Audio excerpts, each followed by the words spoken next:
I feel like I have a bionic heart now. The fact that I hit a max heart rate of 242 beats a minute and an average heart rate of 196 over a 50-minute workout.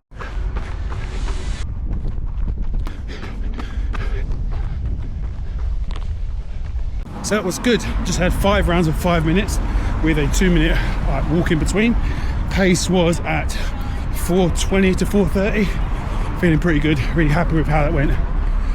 Heart did feel pretty sore after the first one, but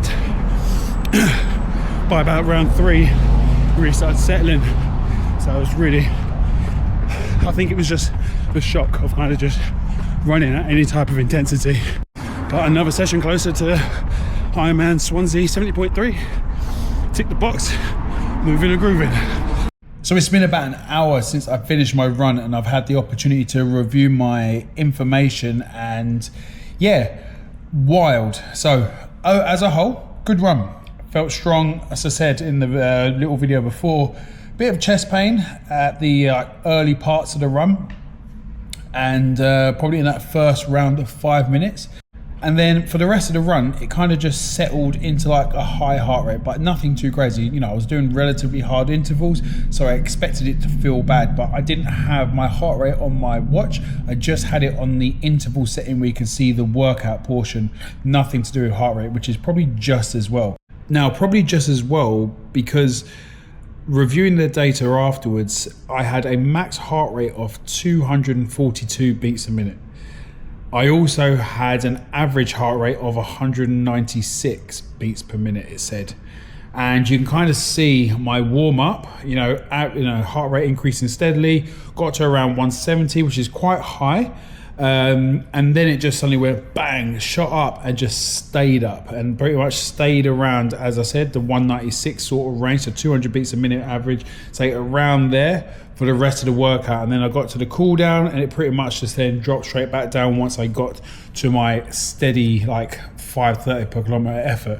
So what does this mean? Not too sure, if I'm honest. The doctors did say I was able to go back to vigorous exercise after about a week, and I did tell them I was doing Ironman training, so they understood the volume and the intensity. It also said in my discharge notes that that I could go back to training. The only thing I had to kind of stay away from was from weight training for about 3 to 4 weeks, mainly just, I'm going to presume, for that internal pressure that when you're bracing and doing movements like that, I believe that was probably why I should stay away from it, but there was no mention about staying away from running or biking or swimming. So what am I now doing to recover from that session? My Garmin says I have about 53 hours of recovery time. So yeah, I guess we'll see what happens there. I'll make sure I get a good night's sleep tonight. I've ate a decent amount of food. I had some yogurt with some fruit. So I've had some good carbohydrates coming back in, some protein. I've also had some mince and rice. So again, good lot of protein, good lot of carbohydrates to kind of replenish the energy. I'm just sipping on some electrolytes at the moment to kind of help my body refuel and replenish anything that was lost, because it was hot out there. So I'm doing the best I can to kind of give myself the best possible chance of recovery. A slight concern is because, I don't want to push it that hard, because I am still relatively recent since I've had surgery. It was only 2.5 weeks ago. So there is still a little bit of reservation.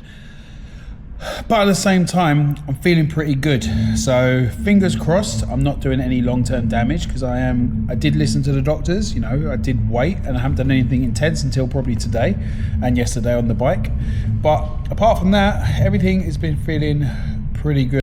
So I just thought I'd do this quick update video because I thought it was quite interesting. I feel like I have a bionic heart now. The fact that I hit a max heart rate of 242 beats a minute and an average heart rate of 196 over a 50-minute workout. So I thought it'd be good to kind of get this record out there. I just thought, the fact that there are people out there that have, commented on previous videos of mine to do with my SVT stuff, who are either going through SVT or having the surgery. It's always good to kind of hear other people's experiences and other people's, situations and what's kind of going on, because it just makes you feel less alone.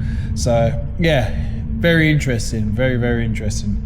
But fingers crossed, we'll be all good. So I'll keep pushing and see how the body adapts. I've got 3.5 weeks till my Ironman 70.3 Swansea. So I just got to keep building that fitness and get to race day all good.